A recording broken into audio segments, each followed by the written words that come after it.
Hi. Um, we finished up a chapter on derivatives in my last talk, and so today we will start talking about a new chapter, and it's called Applications of the Derivative. So we've learned how to take derivatives, now what can we do with them? So often when you get into a new chapter, there's some new definitions. So today we're going to be talking about local and absolute maximums and minimums. Another word for maximums and minimums are extreme values, or in the plural, extremum. So we're going to be looking for local extremum and absolute extremum, maximums and minimums of the function. I also put in parentheses relative. So some books call a local maximum what another book will call a relative maximum. You'll get used to both of them. So anyway, I'm going to try to give you a definition and an example at the same time. So what I've done is I've drawn a little function y equals f of x, and the domain is going to be all values of x between a and b, including the two endpoints. Notice the equal sign. And this is the other way of writing that. It's called a closed interval, because it does include the two endpoints. So anyway, this is the first definition. F of x has a local or relative maximum of, so it's going to be a function value. So it's going to be f of something. That's going to be the local maximum. And let's look what the definition says before we decide what we're going to put there. F of x has to be less than or equal to this function value for all values of x in some open interval containing that value. So that means this value here is going to be greater than or equal to all the other function values. Notice you can be a maximum even if you're tied with another function. So that's an important thing to know. So what can we see? What function value is greater than or equal to all the other function values in some little open interval or neighborhood? Well, I would say right here at c. At x equals c, there's f of c. And f of c is bigger than, you can make a little neighborhood around there where it's the biggest value there. So I think we should say f of c is a local maximum at x equals c, because f of c is greater than or equal to all the other f of x's in that open interval containing c.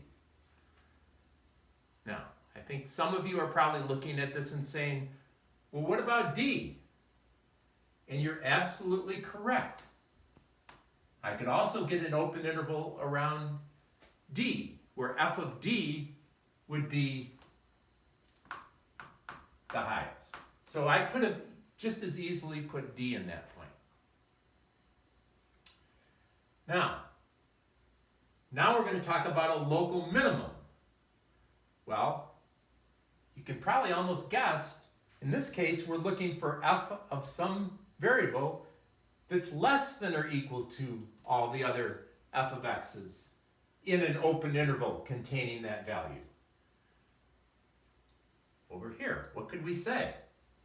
At e, we can make a little neighborhood around e where f of e down here is the lowest function value in that neighborhood.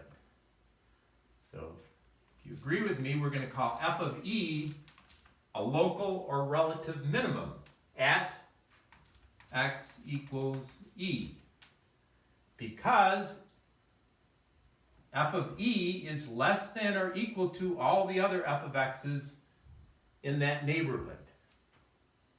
So those are locals. Now, f of x has an absolute maximum. So now what are we looking for? we're looking for a function value that's, again, greater than or equal to all the other f of x's, but now it has to be for all x in the whole domain. So now you have to be the highest value of x, or of the function, in the whole domain, not just in a little neighborhood. So what would be the highest value you can see? Well, if I look at this, it looks like that's the highest value. So this time, we're going to say f of d is the absolute maximum at x equals d. Because f of d is greater than or equal to all the other f of x's in the whole domain. So what we're finding is something can be a local maximum and also an absolute maximum. Or it could be a local maximum and not an absolute maximum like C was. And you can probably guess that the next one is going to be the absolute minimum, where, oops, I think I did that a little prematurely, but is it right? Is f of a less than or equal to all the other f of x's? Well, it looks down here, that's the smallest value of the function. So I'd say f of a at x equals a is the smallest, because in the whole domain, that's the smallest function value you can find. So those are 4 new definitions. Now, why do we even want to have these things? Well, I think if you look at the picture and you were really trying to describe what this graph looked like, what are the most important points on that graph? That point right there, even though its mother probably thinks it's pretty special, it's really just kind of in between these 2 important points right here. So 1, 2, 3, 4, 5, those points are really the most important points as far as that graph goes. Now, something that's even going to be more significant, when we have this relationship between 2 variables like x and y, say y is equal to a function of x, if it happens to be that we're trying to get a really lot of that f of x, we're trying to maximize it, we're going to be looking for the absolute maximum value of the function. And if it's something that we don't like, we're going to be looking for the minimum value. So these are going to be really important things in this whole chapter. So if they're so important, where are we going to go to find them? Well, if you look at my graph, you can see the local maxes and mins. Those are the 2 local maxes, and that's the local min. They happen where? Where the derivative is 0 in those 2 cases, or right here where the derivative, and I'm not going to touch that because I would scream, there isn't a slope at that point. It goes from a positive slope really quickly to a negative slope, so you wouldn't be able to say what that slope is. That point is not differentiable.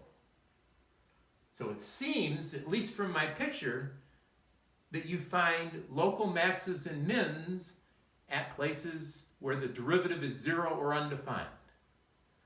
But we have to decide whether that's really true in all cases. So what we're going to try to do is prove the first derivative theorem for local extremum, local maxes and mins.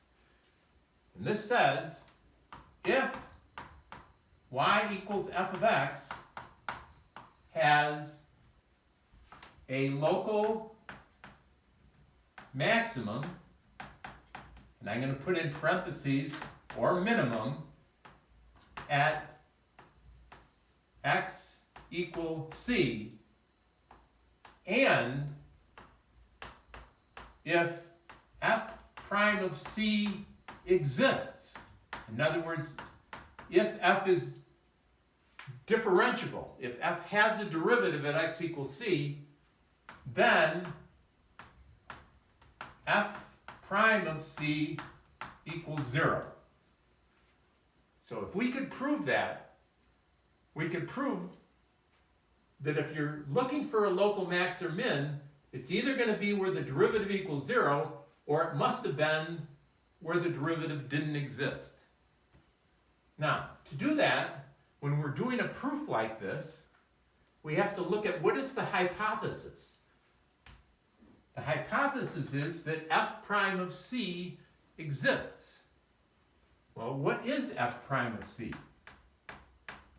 Well, one of our definitions for the derivative at a certain value of x, like c, is the limit as x approaches c of f of x minus f of c over x minus c. That's the definition of f prime of c. So we're saying in this hypothesis that that derivative exists at c. And this limit exists. So if a limit exists, then we know the limit as x approaches c from the left has to equal the limit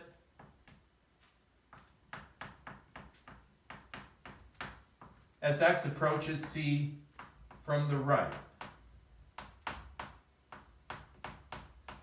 That's from our definition of limits.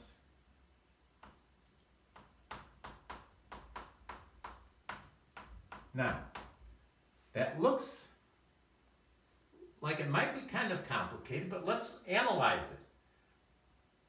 And this first proof, we're just going to prove for the maximum.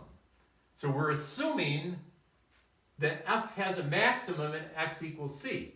Well, if f of c is really a maximum, then we know that f of x minus f of c must be a negative number, because f of c is greater or possibly 0, because f of c is greater than or equal to all these f of x's. And what else do we know? Since you're approaching c from the left, in other words, if you were looking at c, we're approaching c from the left. So that means that all these x values are going to be less than c. So this is certainly going to be a negative number. So that means a negative divided by a negative is going to either be a positive number or 0. We know that this limit is either going to be positive or 0. Now, how about if we're approaching, x is approaching c from the right? Now we're having values of x to the right of c.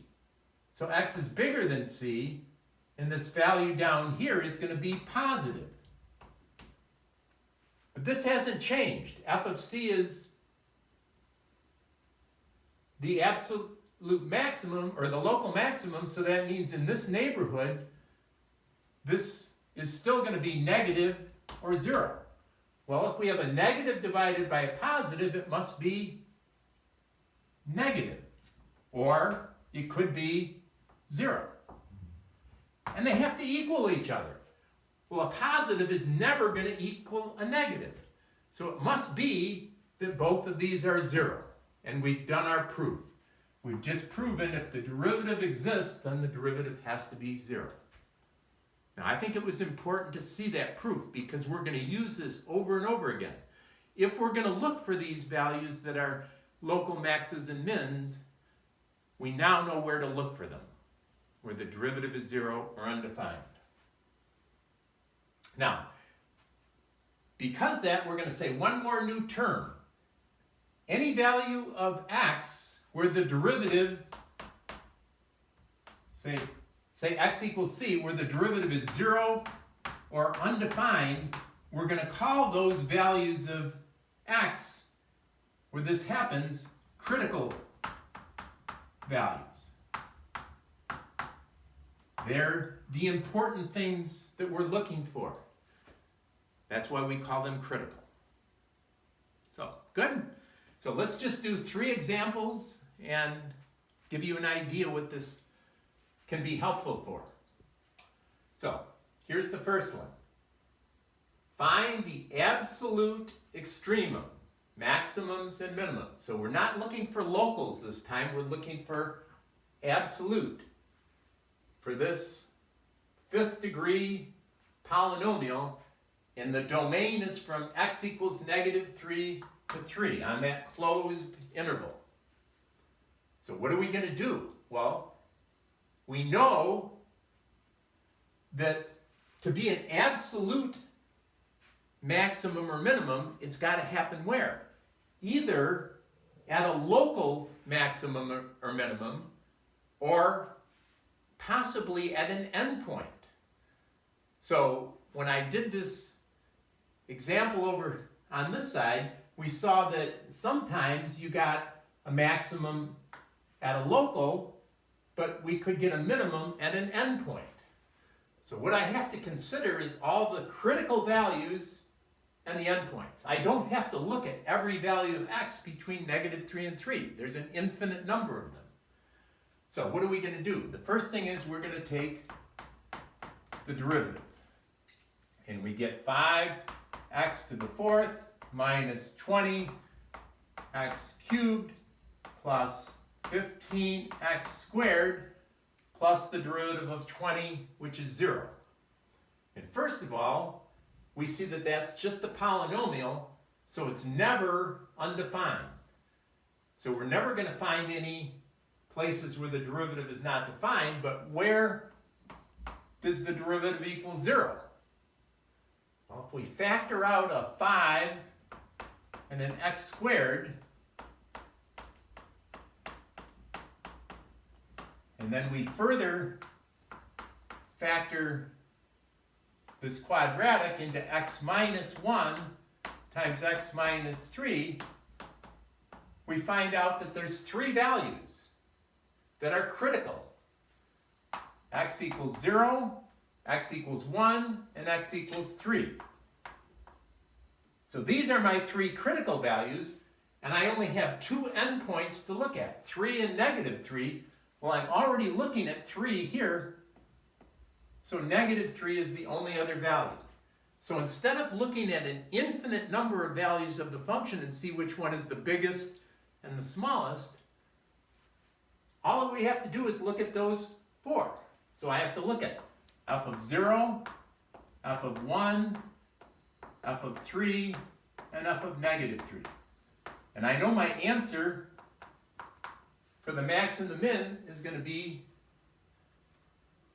in this list.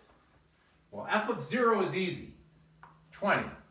F of 1 is fairly easy, 1 minus 5 plus 5 plus 20. The other 2, it would be nice to have a calculator to use. So I used a calculator, and f of -3 is -763. That's a pretty small function value. And f of 3 turned out to be -7. Well, there's our answer. Right here is the absolute maximum of the function. So you could either say it's 21, or you could say it's at 121. Telling you what the x value that gives you that maximum. And the minimum is pretty obviously here. The absolute minimum is -763, or you could say at -3.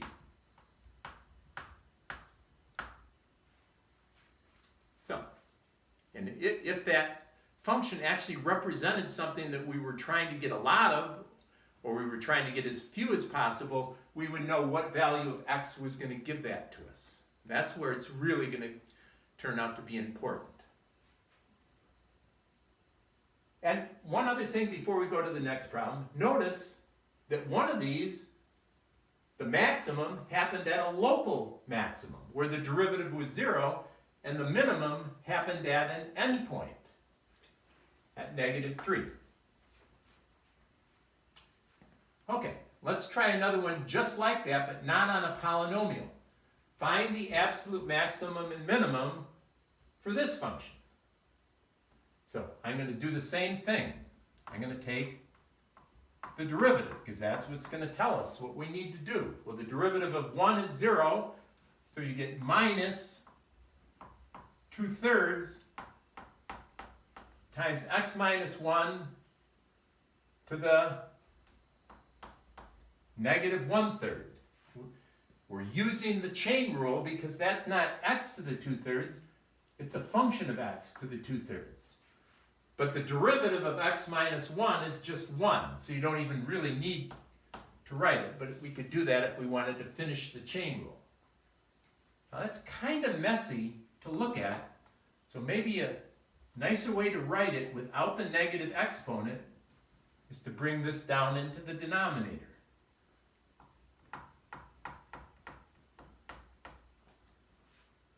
Now, this is a fraction. There's no value of x that's going to possibly make that fraction equal to 0.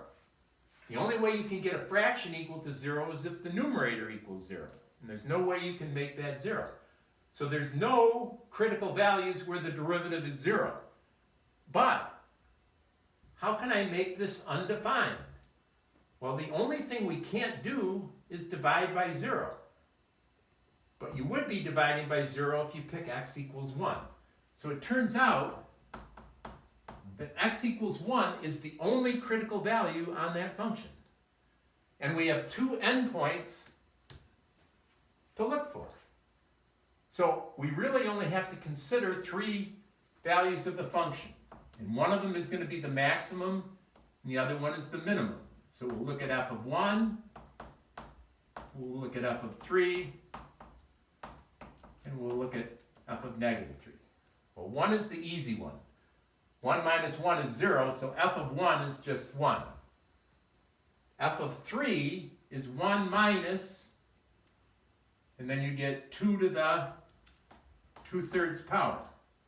If you put in negative 3, you get 1 minus negative 4 to the 2/3 power.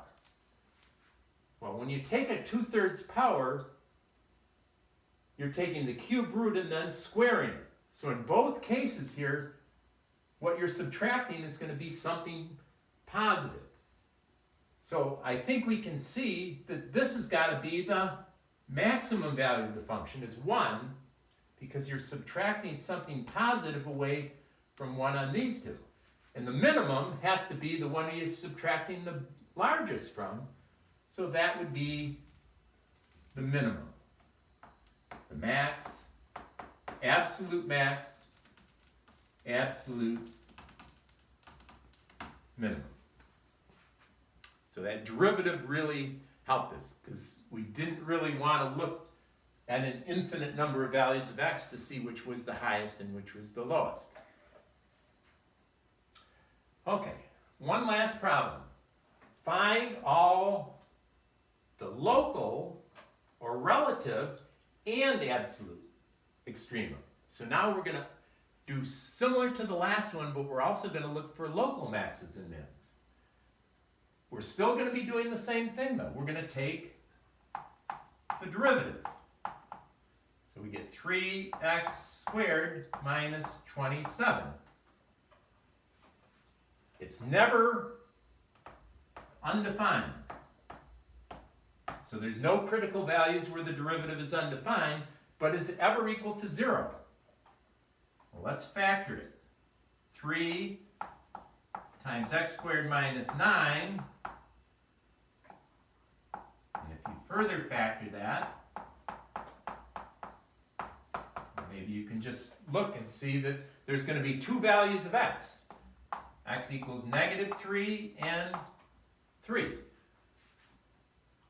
And they're both in the domain. Negative 3 and 3 are both between negative 4 and 7. Because we're only looking for that from negative 4 to 7.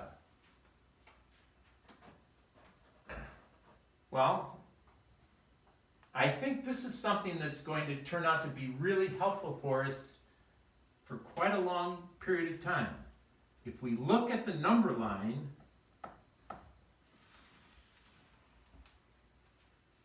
and we're only doing this because we need to find the locals. If we only had to find the absolute, all I'd have to do is plug in 1, 2 endpoints and 2 critical values. But for right now, I want to look for the locals. Well, I know my locals from the theorem that we proved are only possibly going to happen at -3 and 3. It has to happen at a critical value if one exists. And I'm going to label what this number line is representing. It's giving us values of f prime of x.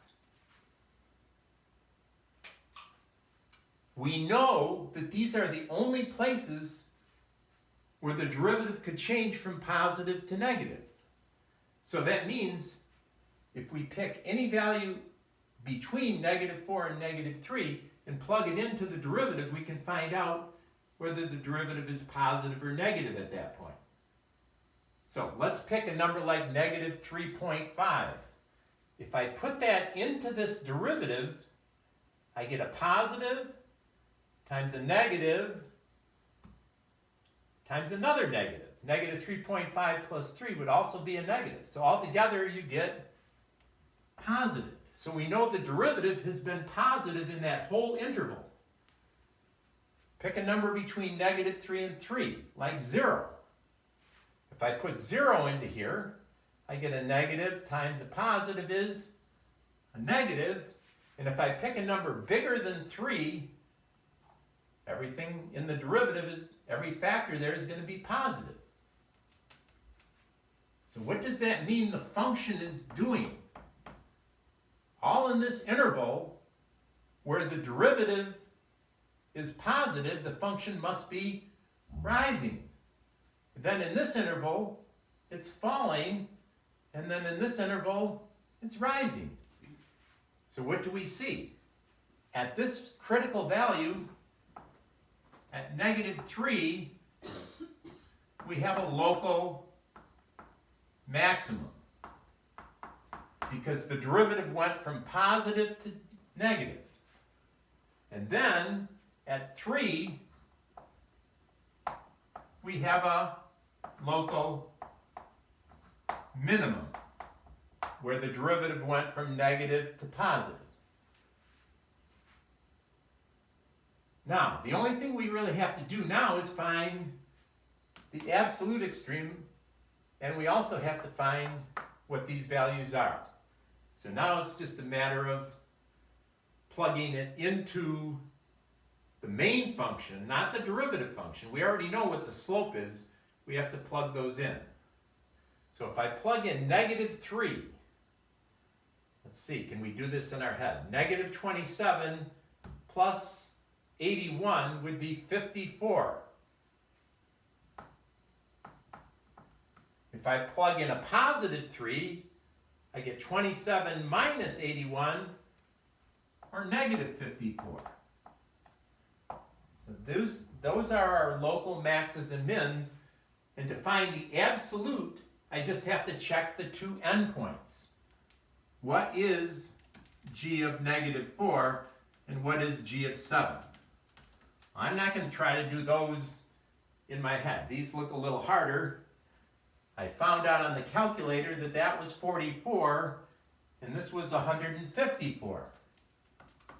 So I think you can see that our maximum, our absolute maximum is 154, and our absolute minimum is -54. And we've really answered everything that the question asked us to do. Now, before I stop, have we learned something else that we could almost do at this point? We could almost graph this function because we've got all the important points. We have -4, 44. That's a local, that's an endpoint. Then we have -3, 54. That's a local maximum where the derivative is 0. And then we have 3, negative 54, and that's a local minimum where the derivative is 0. And then the last one, g of 7 at 154, that's up here someplace. That's an endpoint. So you can kind of see, and just for another point we could put on real easily, if you put in 0, you get the origin, 0, 0. So we see the function starts here at that part of the domain, comes down here and has another. So I think this cubic would look very much like that. So I think you can see that finding these local maxes and mins are really helping us graph functions. And that's going to be something that we use these for. So good. We'll go on and extend this a little bit more in the next video. So, thank you.